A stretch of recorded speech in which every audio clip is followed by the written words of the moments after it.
I'm Ms. Wu. Today we're going to look at set notation.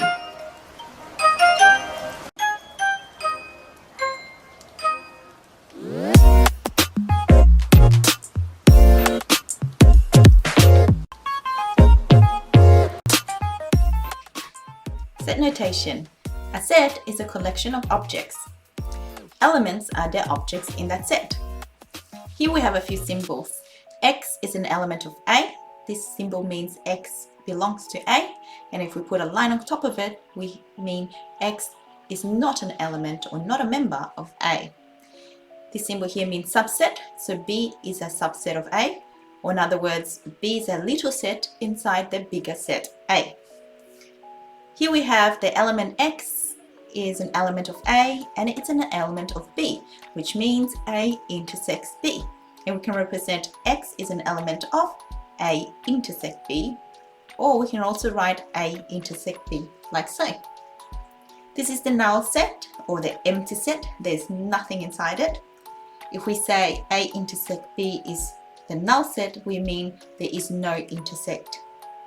A union B is the symbol here, and A but not B is this symbol here. Everything after we subtract or we don't want. Example 1. If the set A has elements 1, 2, 3, 7, and the set B 3, 4, 5, 6, and 7, and the set C 3, 4, 5, find the following. You can pause the video and give it a go and unpause to see your answers. So here we have, see if you remember the symbol, intersect. So A intersect B means what is in A and what is also in B. So we have a look, we have 3 and 7 as they intersect.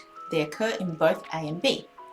The union is everything. So A union B is everything we see. And we don't have to write things that repeat like 7 or 3 twice. So it's 1, 2, 3, 4, 5, 6, and 7.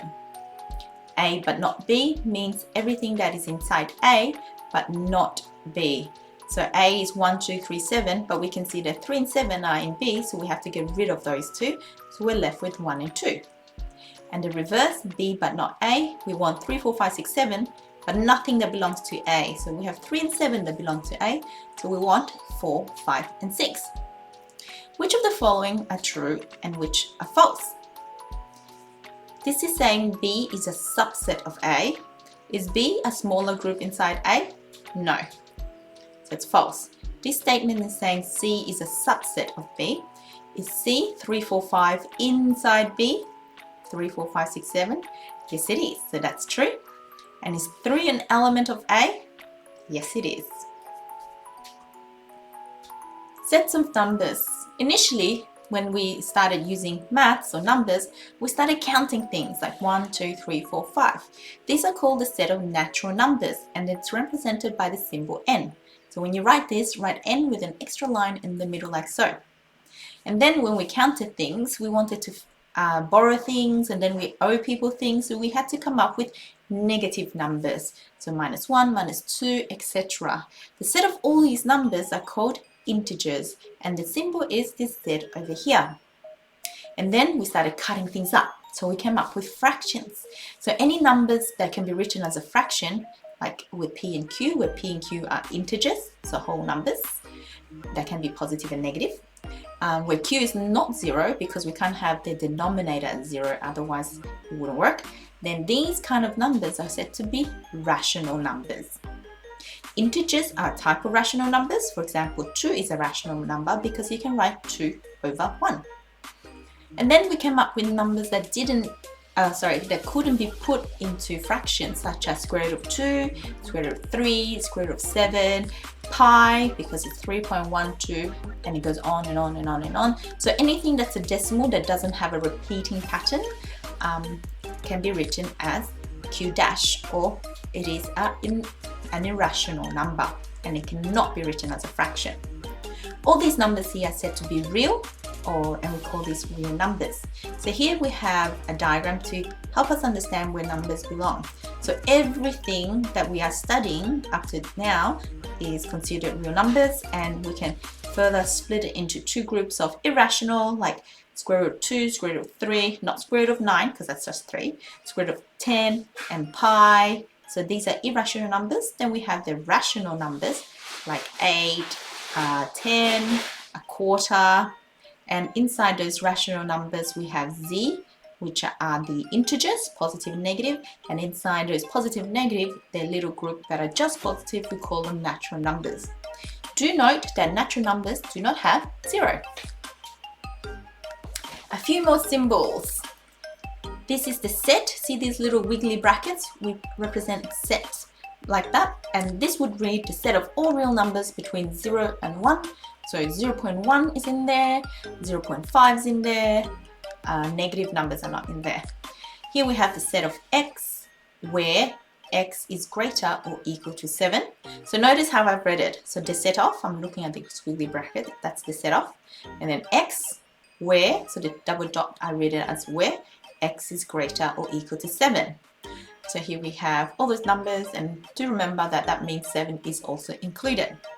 Here we have the set of x, where x is greater than 0, and x is an element of rational numbers. So we have all positive rational numbers. Here we have the set of 2n, where n is 0, 1, 2, etc. Which means if n is 0, 2 times 0 is 0. If n is 1, that's 2. If n is 2, that's 4. So we're looking at all the even numbers that are not negative. So all non-negative even numbers. Here we have 2n, which was the even numbers, plus 1. So if you take any even number, let's say 8, you add 1, you become odd. So here we have the set of, again, remember I read the wiggly line as the set of, 2n plus 1, where, so the double dot I say where, n is equal to 0, 1, 2, etc. So all non-negative odd numbers. With the real numbers symbol, we can have the plus to represent all positive real numbers, and likely the minus, which means the negative real numbers, and all real numbers but not 0 or excluding 0 is represented like so. So these are sets of numbers, squiggly brackets, sets. Practice drawing those. Interval notation. So this is the set, and the way we write it as interval is using round and square brackets. So here we have the set of x between a and b. Notice that is not inclusive, so we use round brackets like that. But here we have the set of x between a and b inclusive of b. So for the b, I'm going to use a square bracket. Here we have all the values of x, where x is more than a. So we have between a to infinity, and it's excluding a, so it's going to be round bracket. And for infinity, you always use a round bracket, like so. Here we have intervals. Pause the video, give it a go at drawing them on the number line and see if it matches with my answers. So between -1 and 3, with square brackets, it means inclusive. So -1 is there, so 3. Inclusive means we color in the dot. Here we have -1 and 5, where 1 is round bracket, not inclusive. So the dot is not colored in, but the 5 is colored in. Here we have -infinity to 2. So the 2 is colored in because it's a square bracket. -infinity means going this way, like smaller and smaller and smaller and smaller. And we're going keep going that way, so we're going to use an arrow to represent that. And likewise, -1, that's there. Round bracket means empty circle. And then positive infinity that way, so an arrow. Let's do this example. Here we have some intervals that I've drawn on the number line. Let's see if you can match it to these. Pause the video and unpause to see if you have the same answers.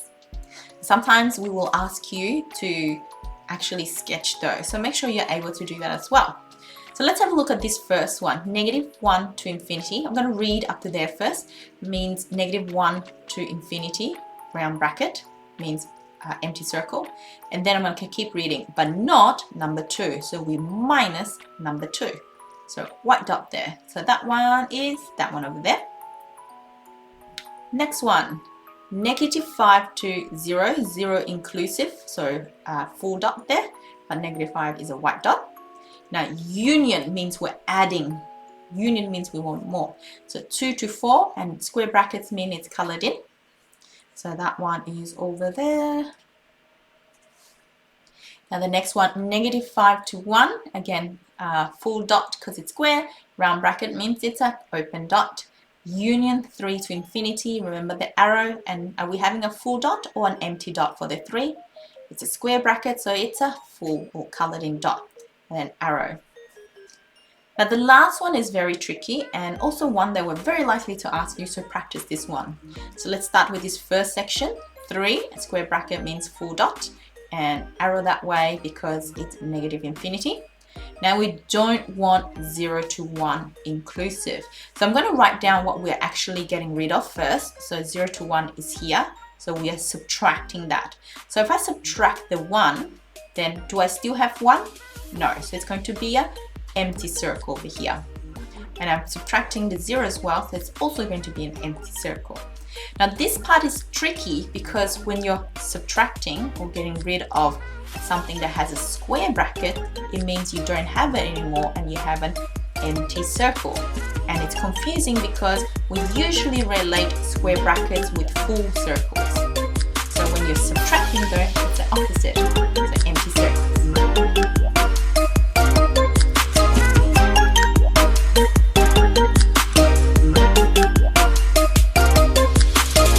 That's it for me today, and I'll see you in the next video. Bye!